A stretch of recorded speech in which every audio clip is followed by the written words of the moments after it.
Бүгін түнү менен иштешти. Мен телефон чалган адамдарды айтып берем азыр керек болсо. Кимдерди коркутканын чен айтып берем. Отурат ушул жерде көздөрүн жалдыратып. Чалбагыла да, үгүттөгүлө, агитация кылбагыла. Эртең элдин арасына барып, жүзүбүздү да көрсөтөп, 5-чакырылышта эң оор кырдаалды ишке ашырган учурду мына бүгүнкү күндө берип коюп атабыз. Ошон азыркы 16-чы добуш берүүдөгү бул казино боюнча болчу да. Азыр ыйык Рамазан айында турасыздар. Орозо ачка калуу менен эле кармалбайт. Кудайдын ыраазычылыгы менен кармалат. Ошондуктан көп депутаттар азыр суранып атат. Мына 3-4 депутат айтты. Кайрадан добушка коюшуңуздарды биз суранат элек да. Бул биринчиден аппараттын күнөөсү бар бул жерде. Эмне үчүн дегенде мыйзам долбоору ошол 8 апрелде талкуулангандан кийин ошол күнү регламент бузулуп, добуш берүү саатында мыйзам долбоору кирбей калган. Ошондуктан 3 жума өткөрүп, анан кийин ушул күнгө алып келген бир жолубузду оңдоп койсок болот да. Ошондуктан урматтуу депутаттар, эми эртең мындай билбейм, ар бириңиздердин өзүңүздөрдүн укугуңуздар добуш берүүдөчү. Мен бүгүнкү күндөгү азыркы добуш берүү 6-чакырылыштын эң жаман көрсөткүчү. Ошондуктан кайра добушка коюу менен суранат элем. Себеп бар да жүйөлүү. Процедуралык маселе боюнча 5-микрофон. Каршы берем деп макулду басып алыппын. Ошон үчүн менин голосумду отмент этип коюңуз, урматтуу төрага. Чындыгында бул макуланда мындай кылалы, азыр аягына чейин чыгайлы, анан бул маселени чечели. Сунуш келип түштү, сунушту добуш берүү менен чечебиз. Рахмат. Кийинки мыйзам долбоор. Рахмат. Рахмат, урматтуу төрага, урматтуу коллегалар, регламент боюнча добуш берилген. Анан 2-3 киши келип, коллегаларыбыз айтып отурат, билбей калдым деп. Мыйзам долбооруна өзүлөрү каршы болгон списканын караса деле бар, ичинде деле бардыр да. 70 киши добушун берилген, регламент бузулган жок. Мен ойлойм, добуш берилген бойдон эле кала бериш керек.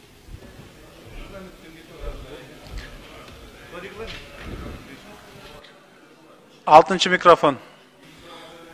Рахмат, урматтуу төрага. Ушул казино боюнча башкадан койсоңор, башынан койсоңор. Себеби көптөгөн депутаттар түшүнбөй макул добуш басып алды. Ошонун катарында мен да басып алдым. Казино деп мындай темасын койбой эле башка теманы коюп өткөрдүңөр силер. Мындай болбойт, ошону кошушуңар керек. Бүт кыргыз эли карап турат. Орозонун ыйык күнүндө мындай нерсени көбү колдобойт. Рахмат. 2-нчи микрофон, процедуралык маселе. Урматтуу төрага, урматтуу депутаттар, мыйзам долбооруна кайра кайтып келүүгө регламент жол берет. Эгерде мыйзам өтпөй калган учурда кайра кайталап коюуга регламент жол бербейт да.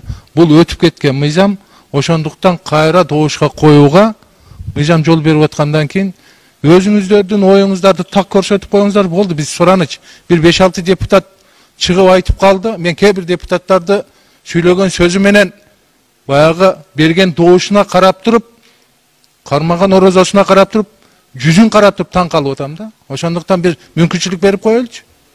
Алар адашып кетти окшойт. Мен чындап ошентип ишенип атам да. Рахмат. Рахмат. Рахмат, урматтуу коллегалар. Регламент боюнча жол берилет. 81-чи берененин талаптарына ылайык. Анда аталган маселени кайра 3-нчи микрофон. Рахмат.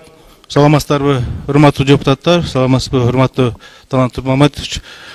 Талантур Маматович, эми регламент менен деп өзүңүз айтып калдыңыз. Регламент менен кете турган болсок, жана кумар оюндар мыйзамы боюнча сиз добушка койдуңуз, мыйзамдын атын атадыңыз.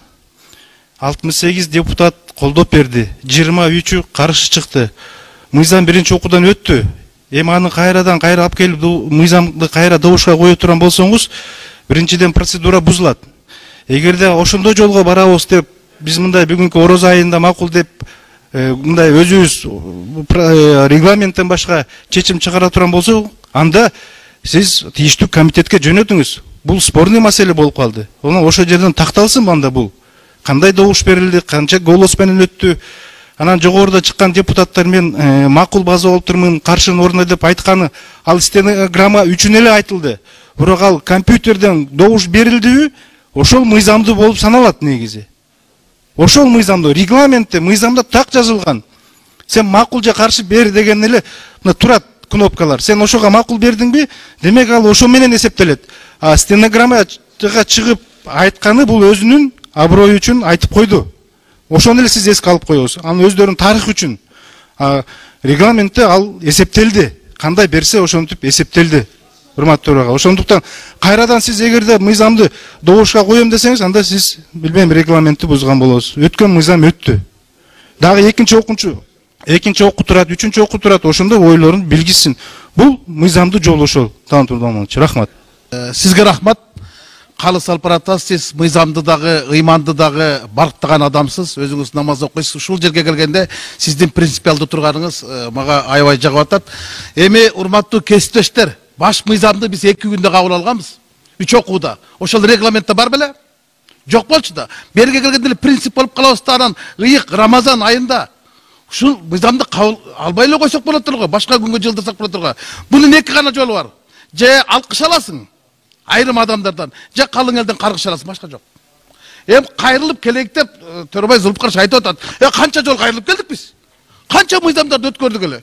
Ушул жерге келгенде регламентти жөн эле коюп, мына 8 апрелде добушка коюлуш керек эле. Койбой койгонбуз, коркконбуз. Бүгүн түнү менен иштешти. Мен телефон чалган адамдарды айтып берем азыр керек болсо. Кимдерди коркутканын чейин айтып берем. Отурат ушул жерде көздөрүн жалдыратып. Чалбагыла да, үгүттөгүлө, агитация кылбагыла. Ар ким өзүнүн эрки үчүн добуш берсин. Эртең келечек үчүн добуш. Канча деген үй бүлөлөр бар, талкаланган, тагдырлар сынган. Көз жаш бар. Анан кийин ушул жерге келгенде агитация кылбай эле кайра добушка кайтып келейик, ар кимге мүмкүнчүлүк берейик. 8 апрелде талкуу болгондо көпчүлүк депутаттар катышкан эмес. Азыр дагы жаңылып басып алды. Эми мүмкүнчүлүк берип коелу, будан эчтеке сыгбайт. Бирок сиз регламент менен алып барасыз. Сизге рахмат, урматтуу төрага. Букаровдун сунушун колдойт элем. Ошону дагы кайра бир добуш коюп коюңузчу, ошону. Рахмат. Калыс алпаратас, сиз мыйзамды дагы, ыйманды дагы барктаган адамсыз, өзүңүз намаз окуйсуз. Ушул жерге келгенде сиздин принципиалдуу турганыңыз мага аябай жагып атат. Эми урматтуу кесиптештер, баш мыйзамды биз 2 күндө кабыл алганбыз. 3 окууда. Ошол регламентте бар беле? Жок болчу да. Берге келгенде эле принцип болуп калабыз да, анан ыйык Рамазан айында ушул мыйзамды кабыл албай эле койсок болот эле го, башка күнгө жылдырсак болот эле го. Бунун 2 гана жолу бар. Же алкыш аласың айрым адамдардан, же калың элден каргыш аласың, башка жок. Эми кайрылып келейик деп Төрөбай Зулпукарович айтып атат. Канча жол кайрылып келдик биз? Канча мыйзамдарды өткөрдүк эле? Ушул жерге келгенде регламентти жөн эле коюп, мына 8 апрелде добушка коюлуш керек эле. Койбой койгонбуз, коркконбуз. Бүгүн түнү менен иштешти. Мен телефон чалган адамдарды айтып берем азыр керек болсо. Кимдерди коркутканын чейин айтып берем. Отурат ушул жерде көздөрүн жалдыратып. Чалбагыла да, үгүттөгүлө, агитация кылбагыла. Ар ким өзүнүн эрки үчүн добуш берсин. Эртең келечек үчүн добуш. Канча деген үй бүлөлөр бар, талкаланган, тагдырлар сынган. Көз жаш бар. Анан кийин ушул жерге келгенде агитация кылбай эле кайра добушка кайтып келейик, ар кимге мүмкүнчүлүк берейик. 8 апрелде талкуу болгондо көпчүлүк депутаттар катышкан эмес. Азыр дагы жаңылып басып алды. Эми мүмкүнчүлүк берип коелу, будан эчтеке сыгбайт. Бирок сиз регламент менен алып барасыз. Сизге рахмат, урматтуу төрага.